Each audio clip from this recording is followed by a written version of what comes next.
kamu nih pantesnya masang susuk jarak tunda. Di sini Mbak nih bilang, ini susuk bekasnya sinden, sambil nunjuk. Saya pasang di jidat, di bibir, sama di atas ya. Di kening sama di bibir saya biasa aja. Biasa. Tapi begitu di atas saya kaget. Karena ya area sensitif ya. Jadi saya sedikit kaget, shock gitu.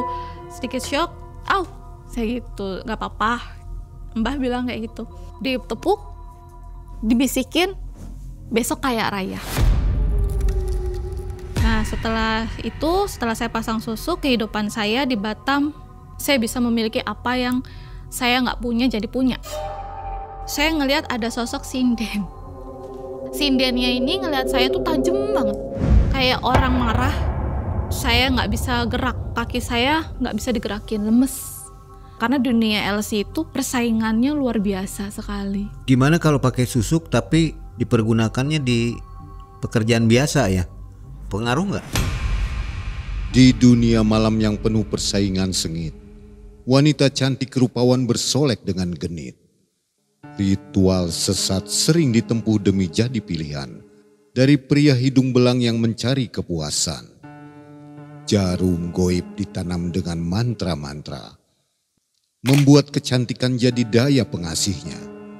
Namun, kutukan pedih terus terikat dalam jiwa dan membawa petaka pada kehidupan Teh Tania.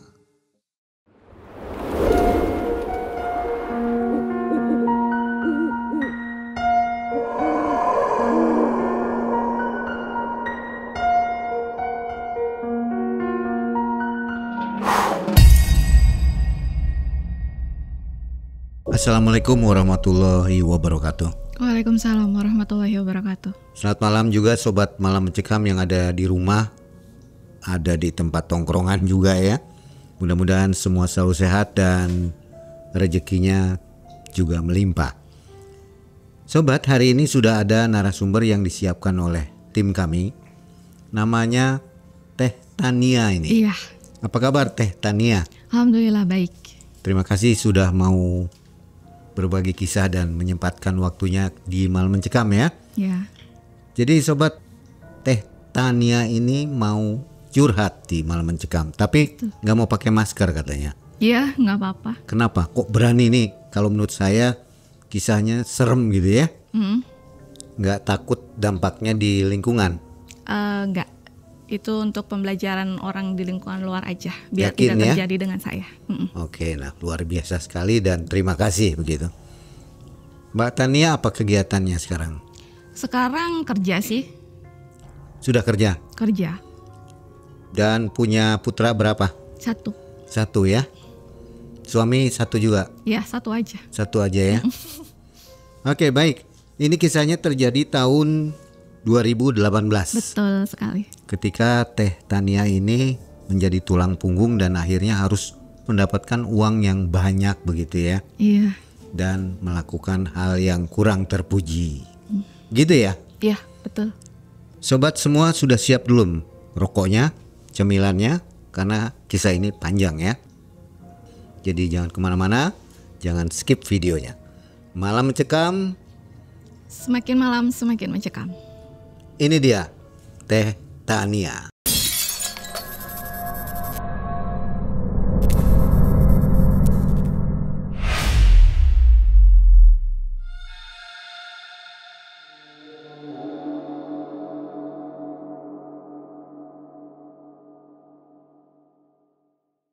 Kejadian itu bermula dari tahun 2018, Mang. Saya sebelumnya cuman SPG sih, orang biasa, yang dimana saya tulang punggung keluarga setelah bapak saya meninggal saat itu. Jadi saya harus menghidupi keluarga saya, adik-adik saya juga masih pada kecil, sekolah. Belum berkeluarga ya? Belum, saat itu belum. Terus juga mama juga terlilit utang banyak gitu kan. Ya, untuk membiayai hidup juga sih, kebetulan kayak gitu. Jadi gimana caranya saya kerja saat itu SPG-an, yang gajinya juga nggak seberapa ya, cuman 2 juta saat itu. Dan di situ setiap saya memberikan uang hasil saya nih ke mama, saya selalu dapat makian, selalu dapat marah dari mama. kayak uang segini mana cukup untuk adik-adik kamu. Dibilangnya kayak gitu, Mang. Belum lagi nanti bayar listrik, bayar air, katanya gitu. Untuk kebutuhan rumah, kayak beras, telur. Adik-adik kamu juga sekolah harus sanggup lah ini. Nah di situ saya sempat kayak nggak dihargain gitu posisi saya, Mang, di situ. Sampai saya kerja pagi sampai pagi lagi kayak gitu kan, karena saya event. Jadi saya sambat semua setiap hari itu. Saya satu hari kadang ada 3 event yang saya ambil saat itu. Sampai hasil segitu 3 event itu tidak cukup. Masih saya tetap dimarahin saat itu, Mang. Kayak kamu carilah gaji yang besar gitu kan, kalau nggak kamu nikah aja sana sama orang yang lebih kaya, katanya gitu. Saat itu saya ngerasa ini saya sebenarnya anaknya apa gimana gitu kan. Saya iri juga ya, Mang, ya, ngelihat keluarga orang kayak gitu selalu dihargai dengan penghasilan berapapun, ya kan. Sampai akhirnya saya saat itu lagi nggak ada job. Saat itu saya lagi nggak ada job. Saya pergi ke coffee shop saat itu saya masih di Cirebon. Saya ke coffee shop saat itu, Mang, saya sendiri dulu. Sampai akhirnya adalah teman saya tuh ngajakin, ini ada event nih, tapi adanya di Batam. Itu saat itu event rokok. Itu dapat mes, dapat akomodasi semuanya. Akhirnya saya mau nggak mau demi tuntutan keluarga juga, tekanan ya kan, Mang. Saya terbanglah ke Batam saat itu. Saya ngejalanin SPG event lagi saat itu di Batam, tetap tidak dihargain saat itu. Saya kirim uang semuanya, Mang, sampai saya juga nggak megang uang. Saya cuma megang saat itu 300 sebulan, gimana caranya saya bisa hidup di Batam. Tapi tetap nggak dihargain saat itu. Tetap kurang ini, katanya gitu kan. Kurang, adik kamu juga masih harus biayain inilah. Belum lagi adik kamu yang SMP, ada kegiatan, katanya gitu, Mang. Ibu kandung ini? Iya, ibu kandung. Karena setelah bapak meninggal itu kehidupan dia mungkin kurang.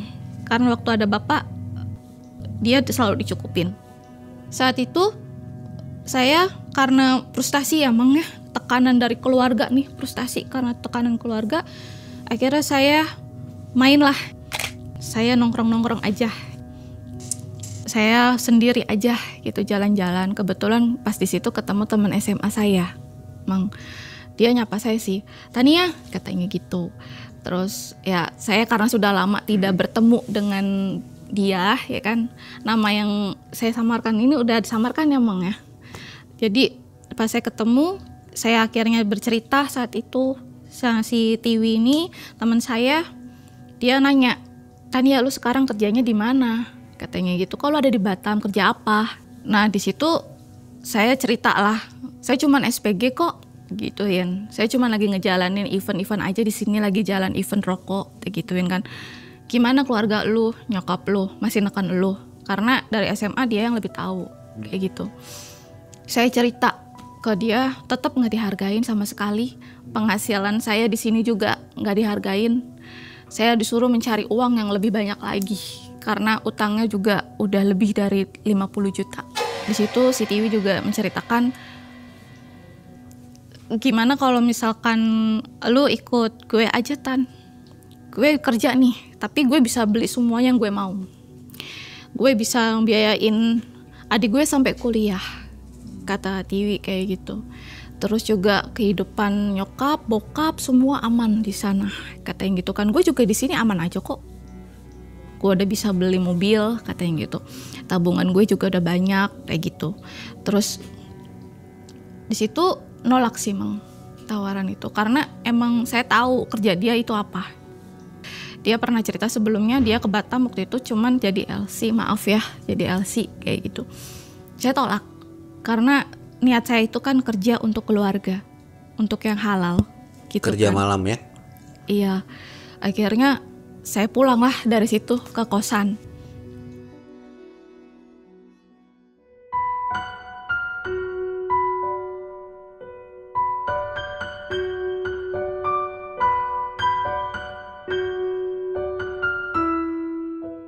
Di situ mengganggu sekali sih pikiran saya gitu dari obrolannya Tiwi itu, Mang.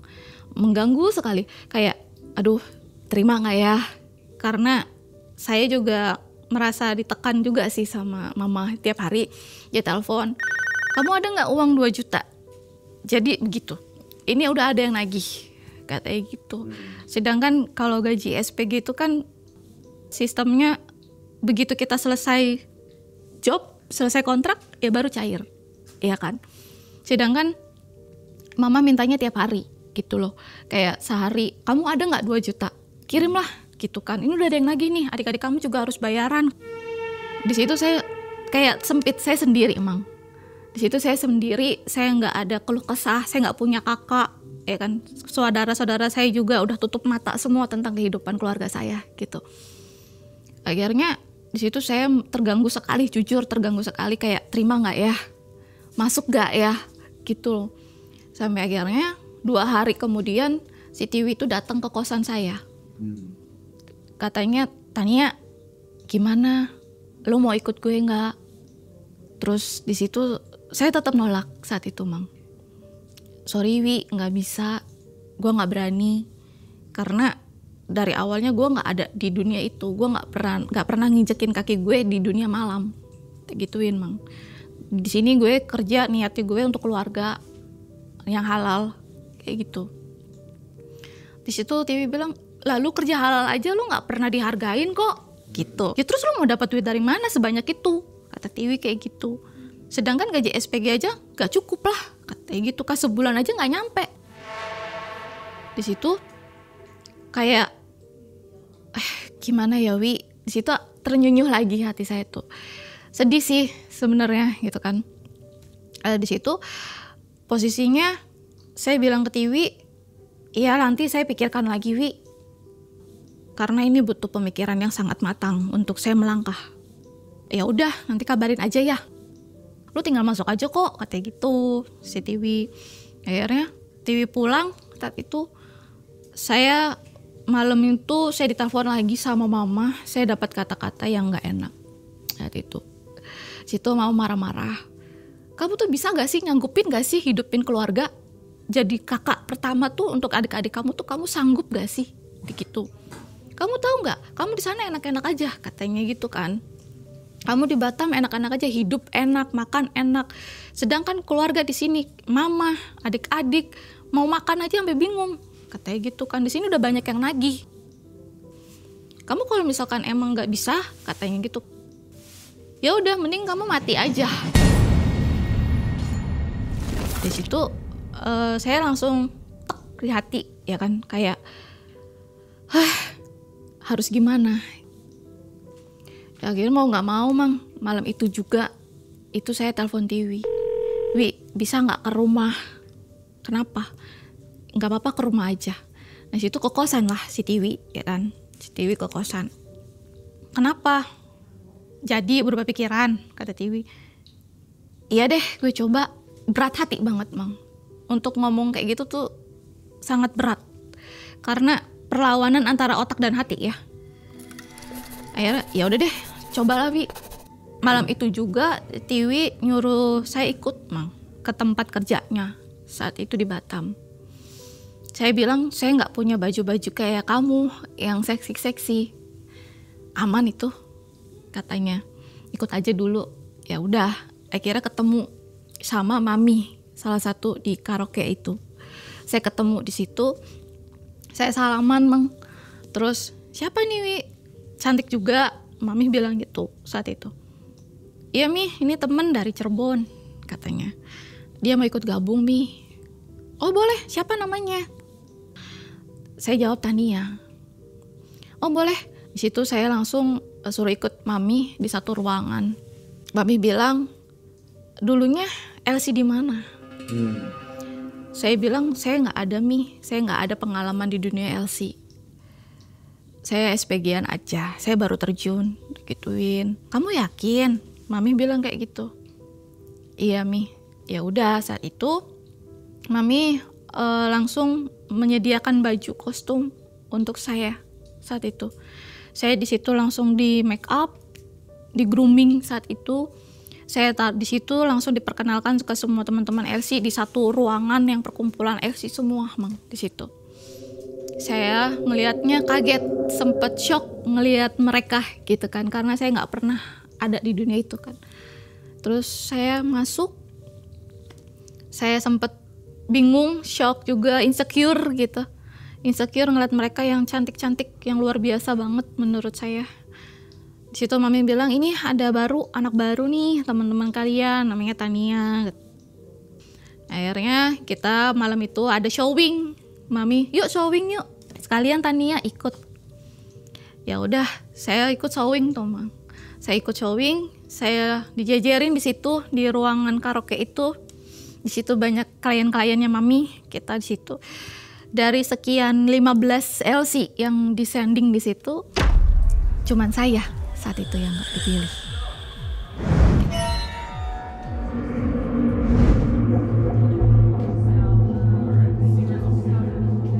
Ya saya pikir adalah hari pertama ya Mang.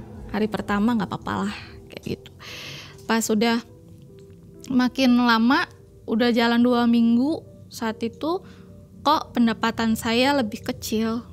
Karena kan kalau di LC itu gajinya per 2 minggu baru dibayar. Nah kebetulan Tiwi itu nyamperin saya, lu dapat berapa? Cuma dapat 1 juta. Situ nyes banget.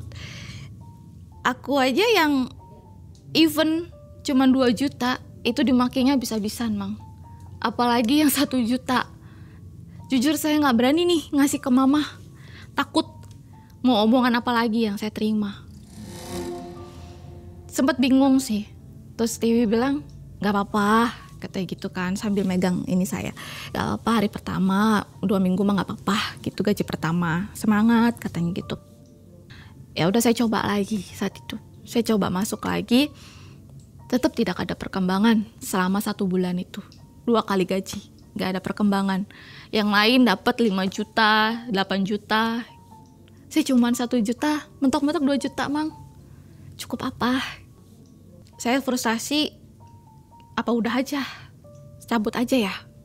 Karena percuma, saya di dunia LC juga percuma. Bakal dapat makian lagi, nggak dapat apa yang mereka mau, mama mau, itu. Situ saya ngomong sama Tiwi, sama teman saya juga, Rara, teman LC juga di situ. Saya ngomong, kayaknya udah aja deh, bakal nyerah aja deh. Kenapa? Mereka nanya. Kenapa kok kayak gitu? Kan baru. Gak cukup. Apanya? Sabar, kayak gitu. Kalian dapat tamu enak banyak. Saya bilang gitu Mang. Lah kalau saya mana ada. Bisa dihitung lah. Setiap malam. Kadang los. Mami nyamperin saya saat itu. Mami nyamperin, Tania, ikut saya bisa. Akhirnya saya ikut mami.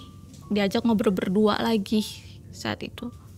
Ngajak ngobrol berdua, si mami bilang, Tania, kenapa pendapatan kamu sedikit? Emang kamu gimana cara narik tamunya? Kamu gimana saat ada di room? Pelayanan kamu, servis kamu ke tamu kamu bagaimana? Karena tamu ini banyak Tania yang royal, ini Batam. Mami bilang kayak gitu. Kamu dengan mudah loh, gampang dapet tamu-tamu kamu yang royal-royal tuh gampang katanya gitu. Kalau kamu tahu, coba kamu ngobrol dulu deh sama teman-teman sesama kamu katanya gitu. Di situ saya coba untuk ngomong Mang sama teman-teman saya yang 2 orang ini, Tiwi sama Rara. Kalian gimana sih kalau misalkan di room servis tamu kayak gimana sih? Ya biasa, kita nyanyi aja, have fun katanya gitu kan. Nah itu Tiwi bilang kayak gitu, have fun kok kita, biasa aja gitu. Sampai akhirnya si Rara bilang ke saya, bisikin sambil pegang tangan saya tuh, kamu mau ikut saya gak? Ikut yuk, kita pergi ke Jawa Timur. Si Rara bilang kayak gitu. Ngapain? Jauh banget, kita di Batam. Terus aku juga nggak ada uang untuk ke sana, apalagi naik pesawat. Untuk ngirim ke orang tua aja maju mundur di situ. Gampang itu kata si Rara. Sampai akhirnya si Rara ngomong sama mami untuk kita berdua nggak masuk dulu saat itu. Aku sama Rara sempat terbang ke Jawa Timur. Datang kita ke Jawa Timur. Sepanjang perjalanan saya tanya, jujur saya tanya terus sama Rara. Ra, ini mau ngapain sih? Jauh banget. Udah diem. Udah diem aja, kata Rara gitu kan. Udah diem aja, yang penting udah nyampe, udah ini untuk kamu juga kok, katanya gitu. Sampai akhirnya nyampe nyampe sana malam jam 8. Kita rental mobil juga. Saat itu kita ngelewatin jalanan yang sepi banget. Itu jalanan sepi banget, bener-bener kanan kiri nggak ada rumah, nggak ada lampu, semua tuh hutan, kayak hutan gitu loh, kebun semua, ada pohon bambu, pokoknya itu sampai merinding saya juga di situ. Ra, pulang aja yuk, sempet kayak gitu, takut karena nggak pernah ngelewatin kayak tempat kayak gini. Udah sih, ikut aja, diem, berisik banget sih, Rara bilang kayak gitu. Tetap kita jalan saat itu, kita jalan. Sempet ada satu rumah, di situ rumah tua, paling belakang banget, tengah-tengah hutan. Rumahnya itu rumah zaman dulu banget, yang ya tidak bertembok lah gitu. Cuman ada cempor di depan. Cempor, tahu kan Mang? Cempor itu lampu minyak. Iya, lampu minyak digantung itu. Itu benar-benar gak ada rumah. Ada, aku melihat bangunan rumah tapi jauh. Itu udah gelap, udah gak ada penghuni. Pokoknya itu rumah cuma satu aja. Berarti jauh dari kota ya? Wah, jauh banget. Pokoknya dari kota itu ada sejam setengah lah. Pelosok banget tempatnya. Sempet nanya ke Rara, rumah siapa? Terus si Rara bilang, ntar juga tahu. Si supir nggak curiga nih? Kebetulan nggak pakai supir, kita rental aja, si Rara yang bawa. Mobilnya aja. Iya, karena Rara bilang saat itu orang lain nggak boleh ada yang tahu. Si Rara gedor, Assalamualaikum, Mbah, gitu.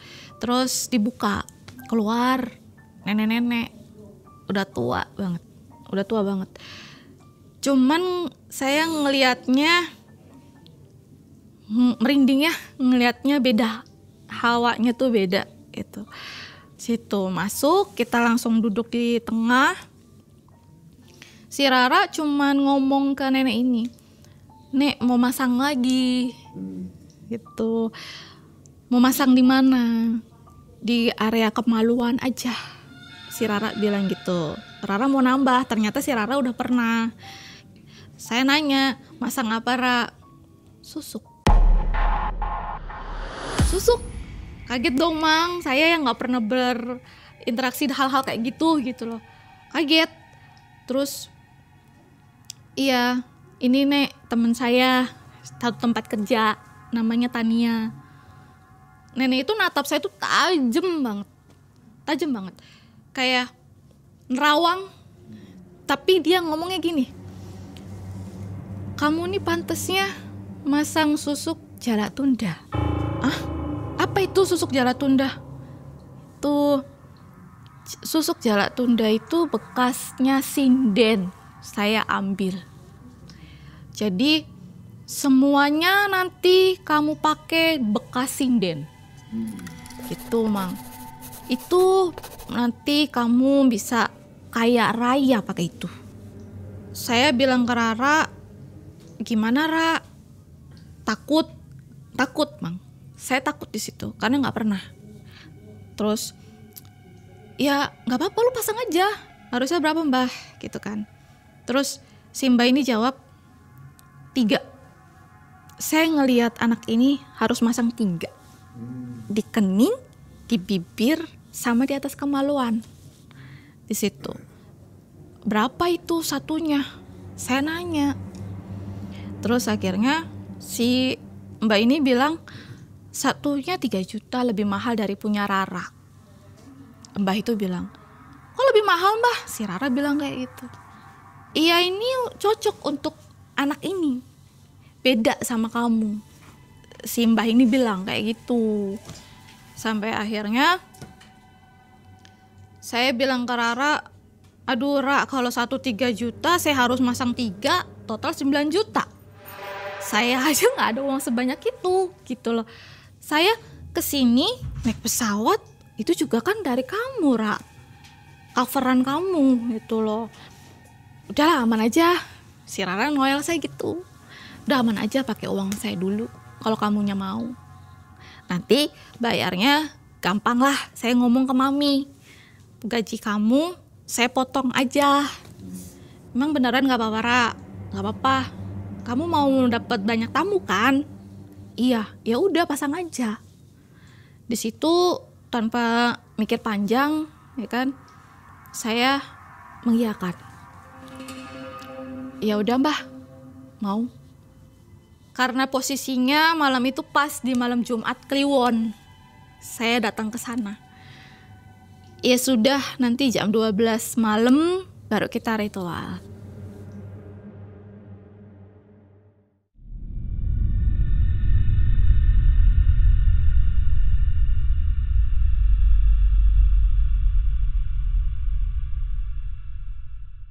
Di situ udah jam 12 malam, saya diajak ke halaman belakang untuk dimandikan air kembang ritualnya saat itu. Di situ saya suruh ganti baju. Saya nggak pakai apa-apa, maaf ya, saya tidak pakai apa-apa. Saya cuman dikasih kain yang dimana kainnya ini bekas sinden yang sudah tiada gitu. Saya bekas sinden dipakai. Saya disuruh tiduran kayak di tempat pemandian jenazah kayak itu. Saya di situ, saya disuruh baring terlentang. Si Mbah ini bawa kayak pengukur apa ya, pengukur jenazah gitu loh, kayak pengukur kan ada ya pemakaman kayak gitu, pengukur kayak gitu. Diukurlah saya dari sini sampai kaki. Tapi sebelum diukur ini si Mbah ini bilang mang ke saya, kalau ini ngepas di kaki ujung kamu orangnya, kamu kaya raya nanti. Di situ coba dari ujung kepala sampai ujung kaki. Ternyata pas, Mang. Tuh, di situ Mbah, pas, ini pas kamu pasti kaya. Kita lanjut ritual lainnya. Di situ pas mandi kembang itu, saya dingin, menggigil. Tapi menggigilnya beda. Kalau menggigil orang kedinginan kan cuman kayak menggigil gitu ya. Kalau ini kayak kesemutan. Menggigilnya kesemutan. Sebadan-badan. Saya nggak bisa ngapa-ngapain. Dan setelah itu ada wangi. Wangi yang nyengat banget. Bener-bener wangi.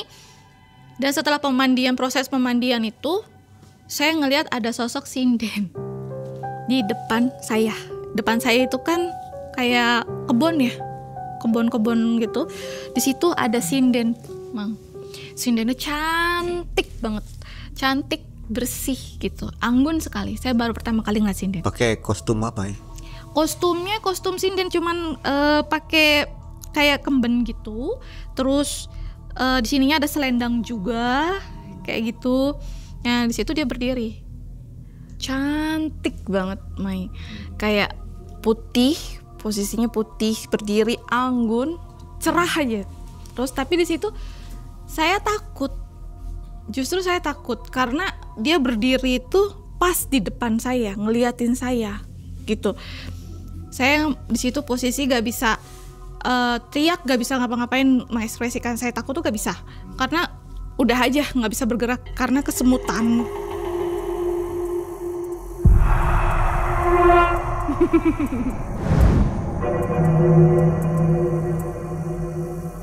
Setelah ritual selesai, saya dibawanya ke kamar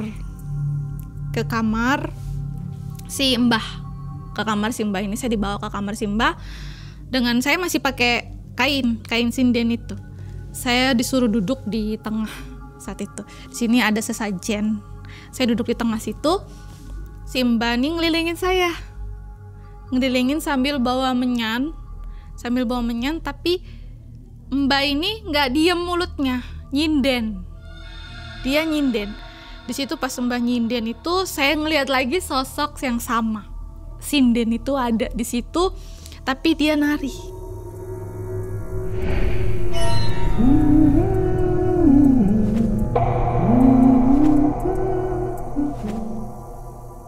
si Mbah nyinden ngelilingi saya, di depan saya ada sosok sinden. Tapi dia nari sambil senyum ke saya. Saya takut, Mai. Jujur saya takut karena ini pengalaman pertama di hidup saya. Di situ. Rara ada di situ? Rara di luar. Karena kita beda gitu kan. Itu saya dulu sini saya dulu yang ritual. Setelah udah selesai, saya dibaringkan lagi di kamar itu. Saya dibaringkan.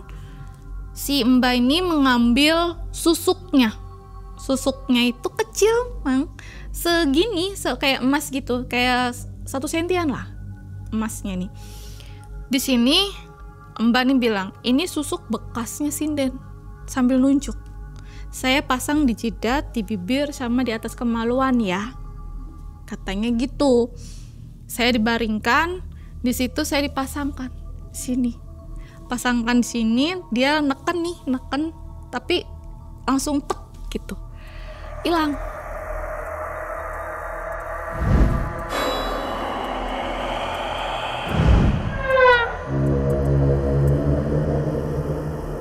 Sama di bibir, di kening sama di bibir saya biasa aja, tapi begitu di atas kemaluan saya kaget karena ya area sensitif ya, jadi saya sedikit kaget, shock,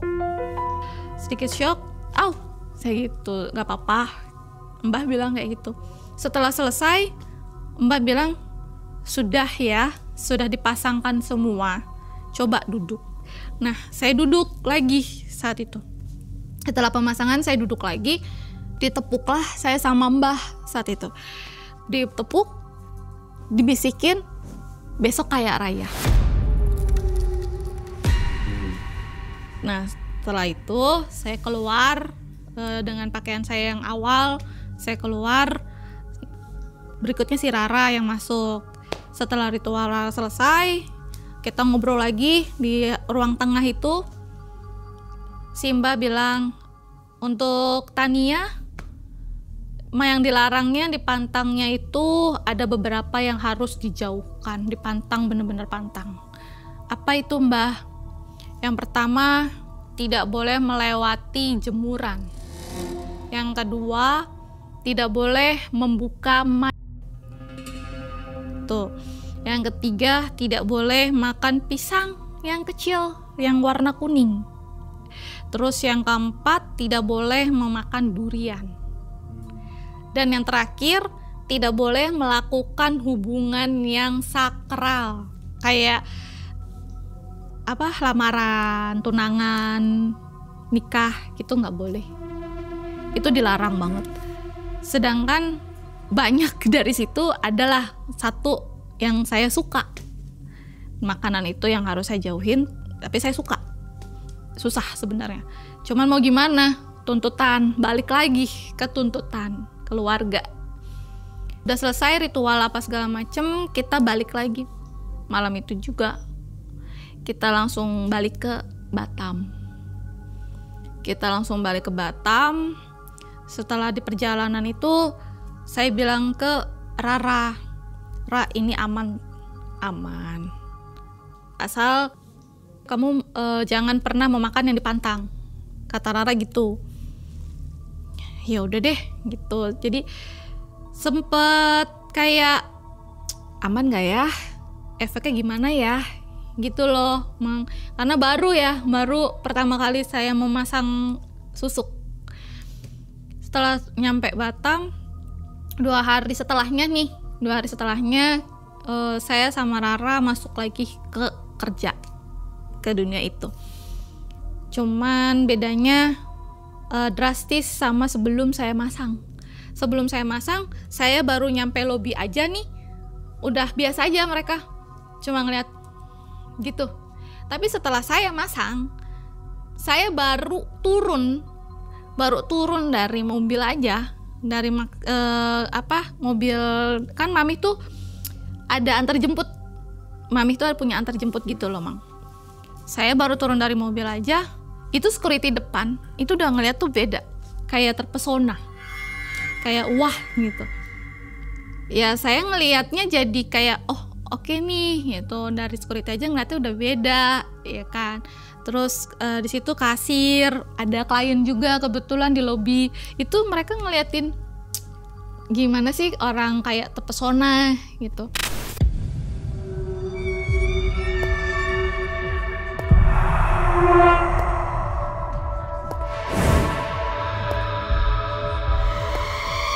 Saya masuklah ke ruang LC yang dimana itu tempat grooming kita gitu. Saya ganti baju, saya grooming di situ.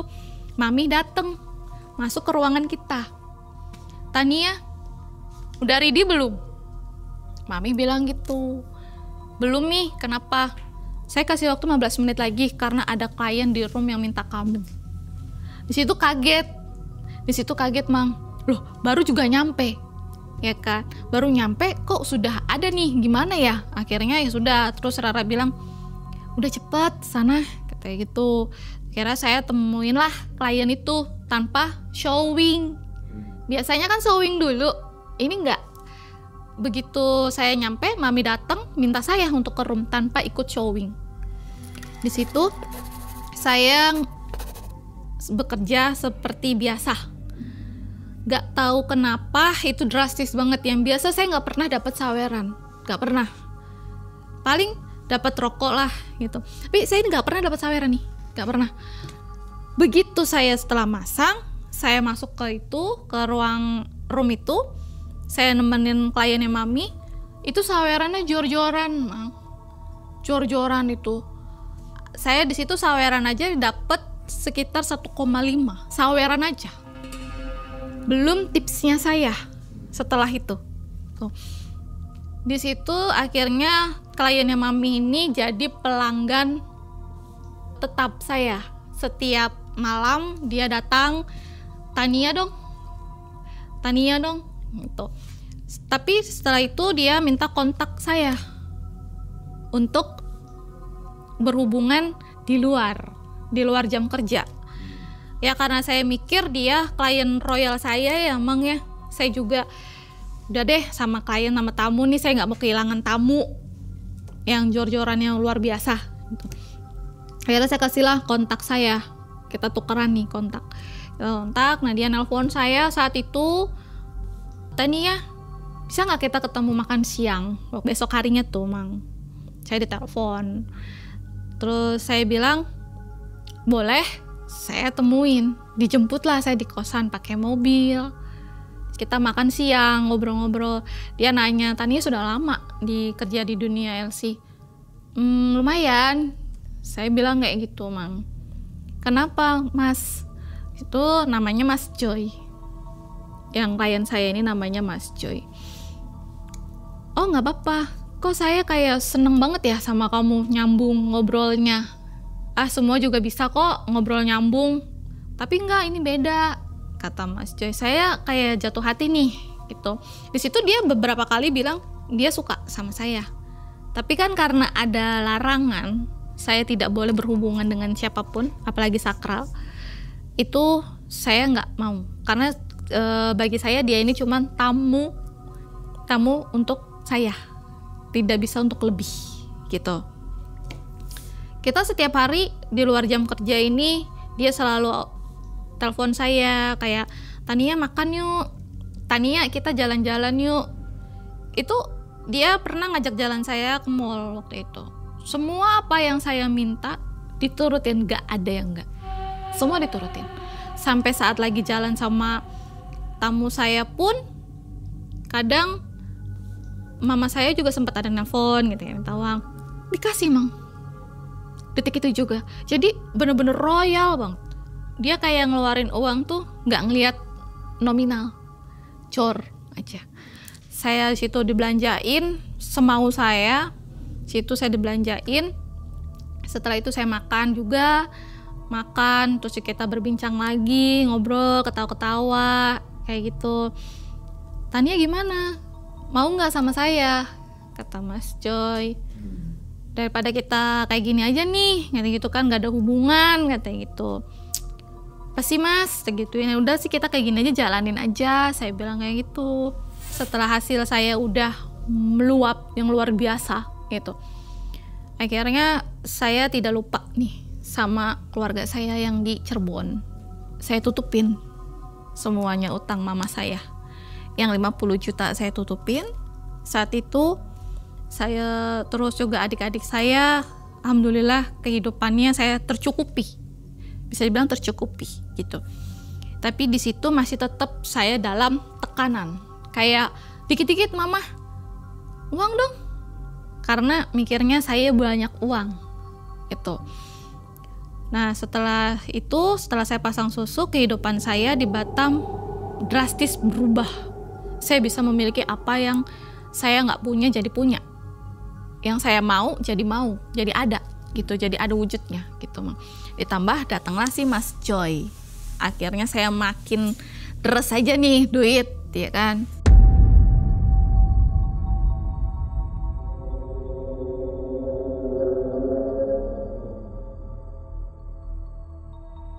Lama berhubungan dengan Mas Joy, saya posisinya waktu itu dapat obrolan nih dari temen saya. Dapat obrolan dari temen saya si Tiwi. Tania, kemarin ngelihat Mas Joy ada di room sebelah sama Angel. Angel tuh teman saya, Mang. Temen sesama Elsie. Kok sama Angel? Marah dong. Kan itu tamu saya nih, tamu tetap, pelanggan tetap Royal gitu kan. Kok bisa sama Angel? Loh, ya nggak tahu. Kata si Tiwi gitu. Coba lu samperin. Enggak ah, begituin kan. Nanti kan kalau di dunia per-LC-an itu ketika ada tamu yang bersama LC, kita tidak boleh nyamber, Mang. Itu melanggar. Nggak boleh. Jadi udah aja, nanti urusan di luar. Kayak gitu. Nah di situ si Tiwi bilang, tapi gue ada ngedenger Tania, katanya gitu kan. Gue ngedenger si Mas Joy ini ceritain elu, nanya-nanya nih ke Angel gitu. Kok kayaknya gue kayak Royal banget ya, ngeluarin banyak nih. Kemarin baru ngebeliin banyak barang tuh sama si Tania di mall, katanya. Gue tuh kayak sayang banget sama Tania, suka banget katanya gitu. Ngeliat Tania tuh kayak, aduh nggak bisa diungkapin lah, cantik banget kayak gitu. Jadi gue tuh kayak jor-joran nih sama Tania, kata si Mas Joy ngomong ke Angel tuh, Mang. Nah Angelnya ngomong, Mas pelet kali, coba cari tahu. Angel bilang gitu. Kebetulan Mang, Angel sama saya selama di dunia LC itu kita selalu silih paham, gak pernah akur gitu. Akhirnya di situ si Mas Joy ini mencari tahu. Setelah diomongin sama Angel kayak gitu, dia mencari tahu di belakang ke guru-guru spiritual, orang-orang spiritual kayak gitu. Itu tahu dari mana? Kabar dari mana? Dari Tiwi. Tiwinya yang ngabarin? Iya, Tiwi ngedenger percakapan mereka gitu, Mang. Tiwi ngedenger nih, terus ngomong ke saya, karena Tiwi teman saya kan. Terus akhirnya dicari tahu nih, Mas Joy ini cari tahu ke spiritual gitu. Tiwi bilang, lu hati-hati deh. Soalnya si Mas Joy bilang, kayaknya ya harus cari tahu ke spiritual sih gitu. Cari tahu nih dia masang susuk apa enggak nih gitu kan. Tiwi ngomong, hati-hati sama Mas Joy. Soalnya gue dengernya kayak gitu. Situ saya takut, sedikit takut. Kayak bener nggak ya yang Tiwi bilang? Kayak gitu, Mang. Karena itu posisi udah hampir berjalan setahun lah, posisinya udah setahun. Setelah saya lagi free siang hari itu, kan kita jam kerja itu jam 8 ya, jam 8 malam kita jam kerja. Siang hari itu Mas Joy seperti biasa datang ke kosan saya, bawa makanan, bolu. Oh bolu, kesukaan saya sih bolu. Bolu kan saya suka bolu ya, kesukaan saya.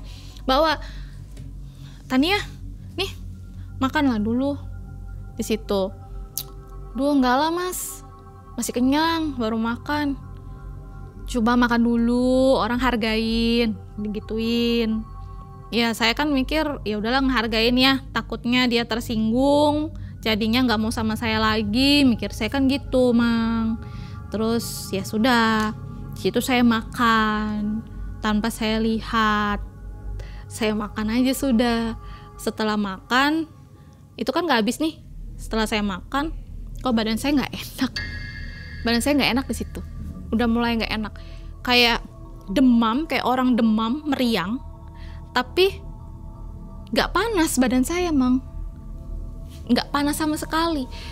Tapi saya ngerasa demam gitu. Saya berobat beberapa kali, dokter bilang gak apa-apa.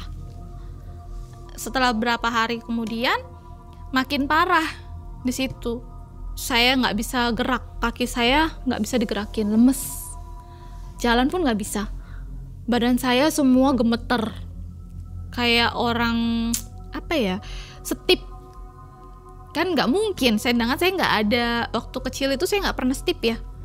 Jadi kayak orang setip gitu loh. Saya nggak bisa jalan sama sekali. Saya juga nggak bisa ngomong dengan lantang. Jadi saya gagu, kayak gagu gitu, Mang. Saya nggak masuk kerja saat itu, 1 minggu saya nggak masuk kerja. Si Rara jenguk saya saat itu. Rara jenguk saya ke kosan, terus bilang gini, sakit apa? Rara bilang gitu, kok parah?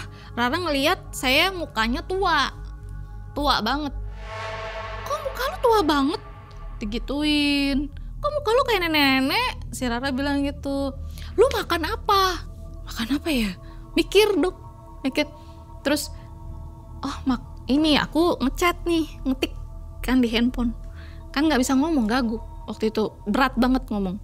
Ngetik ngomong situ. Saya bilang makan bolu dari Mas Joy, ada di meja. Kebetulan masih bekas, masih sisa. Karena gak habis kan. Dilihat, diambil sama si Rara. Terus dilihat, Rara lemes, marahin saya. Lu makan gak ngeliat? Saya geleng-geleng, enggak. Di sini Rara ngejelasin ini berisi pisang. Nah di situ, Mang, saya melanggar. Pantesan selama saya sakit, saya berobat tidak ada penyakitnya. Ke dokter tuh sehat walafiat gitu kan. Tapi selama saya sakit, saya selalu didatengin sosok sinden yang saya lihat di ritual itu. Saya ngelihat itu. Cuman beda, Mang, di sini. Sindennya ini ngelihat saya tuh tajam banget. Kayak orang marah, kayak orang mau nerkam gitu kan, marah banget gitu. Terus mukanya serem banget. Matanya juga merah. Saya di situ takut sampai saya pun bener-bener kayak mau teriak, gak bisa. Mau bangun, gak bisa bangun. Tuh, setiap malam itu, Mang.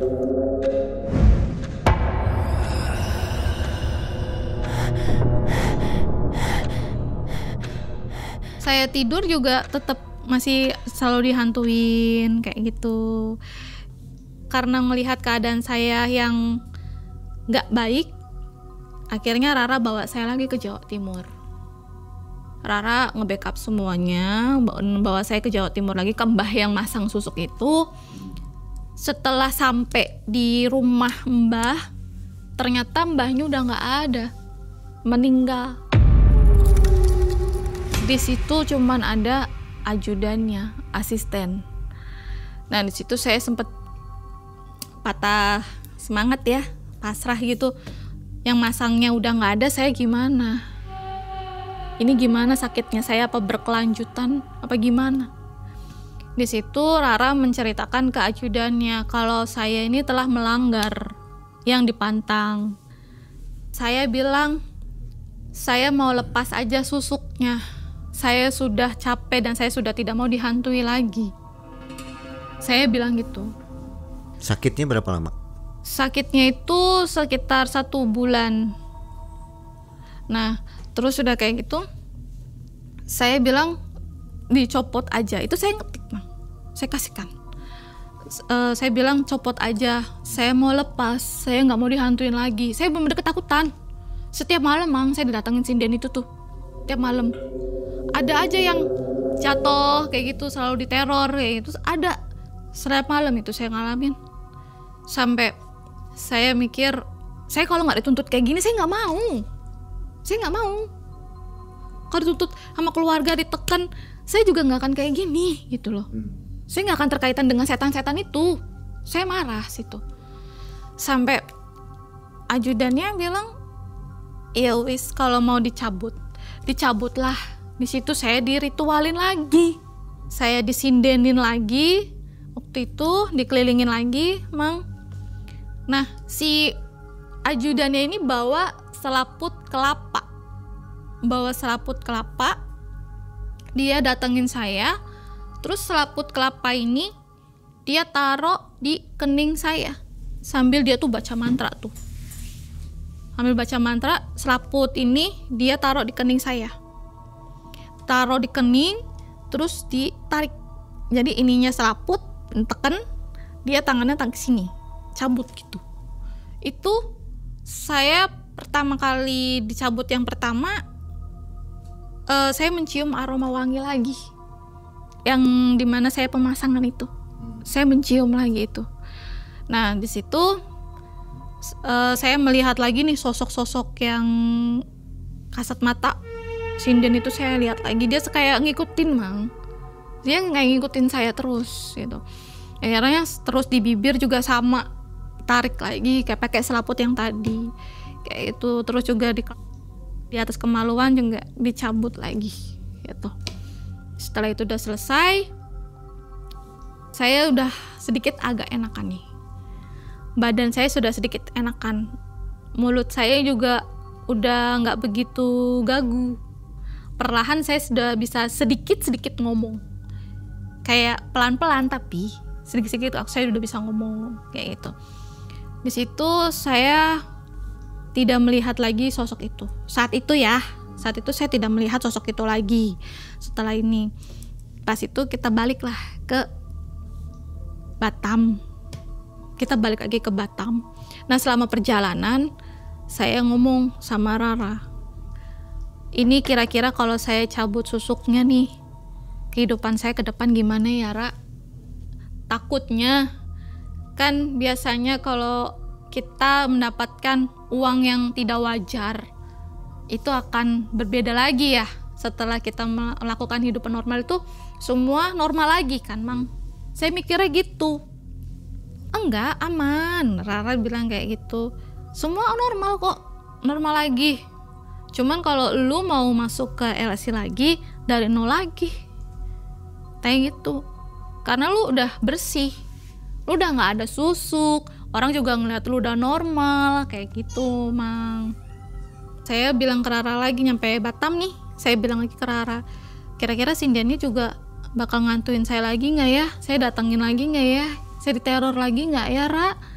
Karena saya takut di kosan sendiri. Gitu, Mang.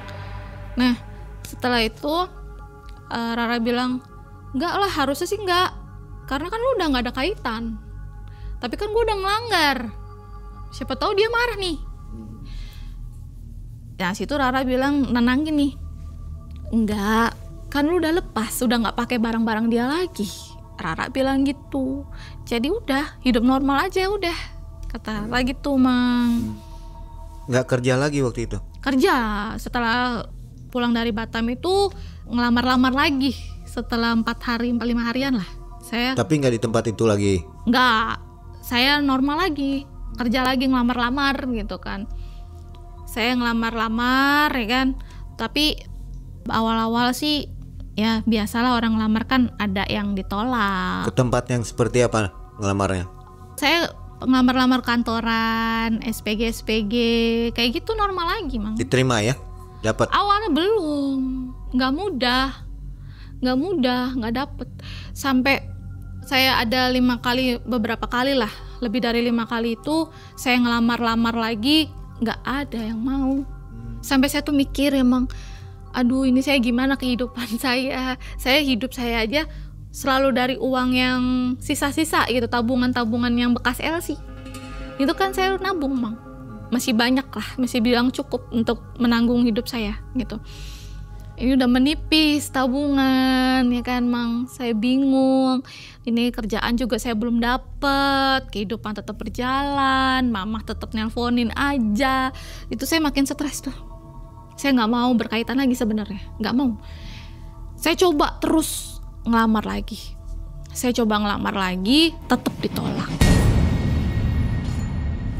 Ketemulah lagi kan, waktu itu posisi ketemu lagi nih sama Rara sama Tiwi nih Mang. Ketemu lagi, nggak sengaja kita ketemu waktu itu.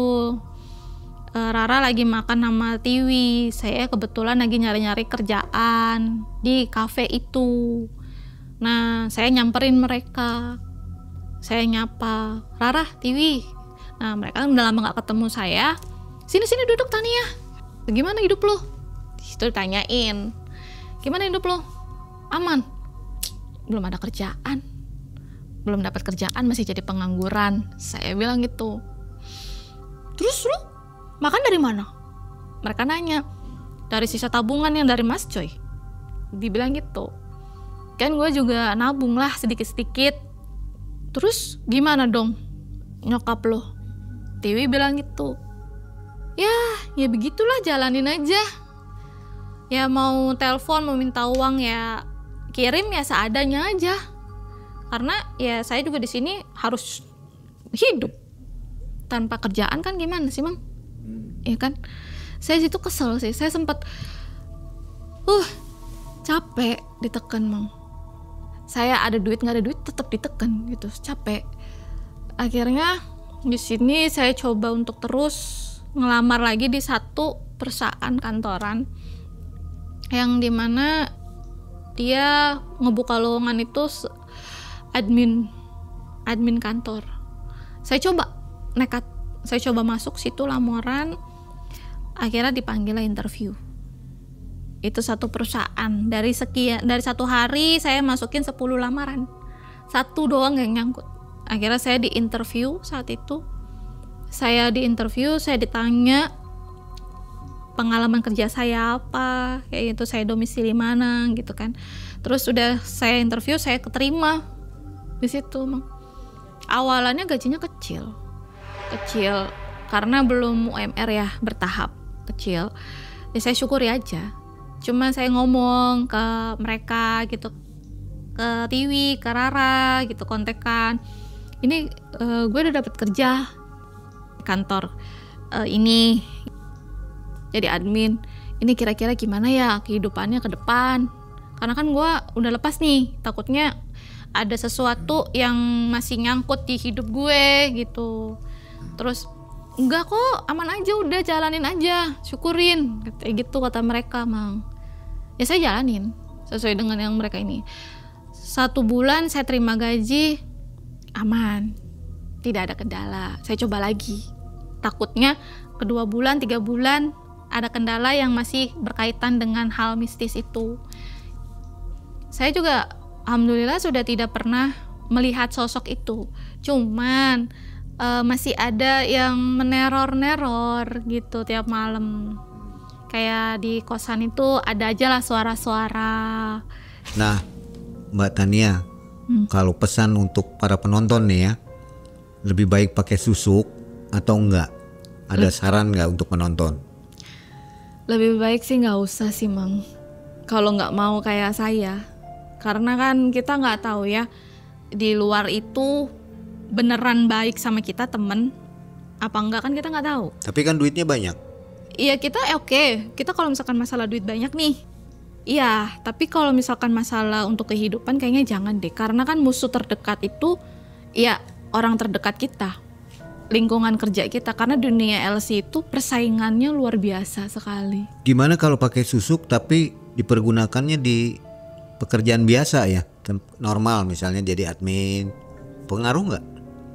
Memang tergantung ininya sih Mang, tergantung apa, susuk itu kan beda-beda ya. Ada yang untuk memikat, ada yang untuk penglaris, biar kayak misalkan kita nih jualan, kita pasang juga bisa sebenarnya gitu.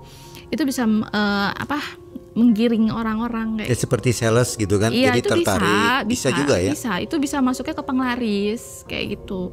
Cuman ya tetap ada pantangannya.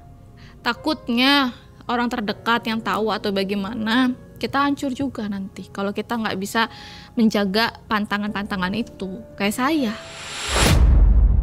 Teh Tania hanya ingin kuat, menanggung beban keluarga yang terlalu berat untuk satu bahu. Hingga susuk membuat hidupnya berubah. Uang datang dengan deras. Perhatian dan pujian jadi makanan sehari-hari. Tapi di balik semua itu, ada iri yang bersembunyi dalam senyum palsu. Pantangan yang dijaga mati-matian justru dilanggar karena jebakan rekan kerjanya sendiri. Sejak malam itu, tubuhnya jatuh sakit. Dan Teh Tania tahu bahwa dunia malam tak pernah benar-benar ramah. Info untuk sobat semua yang belum mencet tombol gabung dan belum masuk ke member area, silakan jalan-jalan di situ untuk nonton kisah-kisah yang tidak ada di video regular ya. Karena di sana ada kisah mistis yang tidak bisa ditampilkan di sini. Oke, mudah-mudahan sobat suka dengan fitur tambahan dari Malam Mencekam.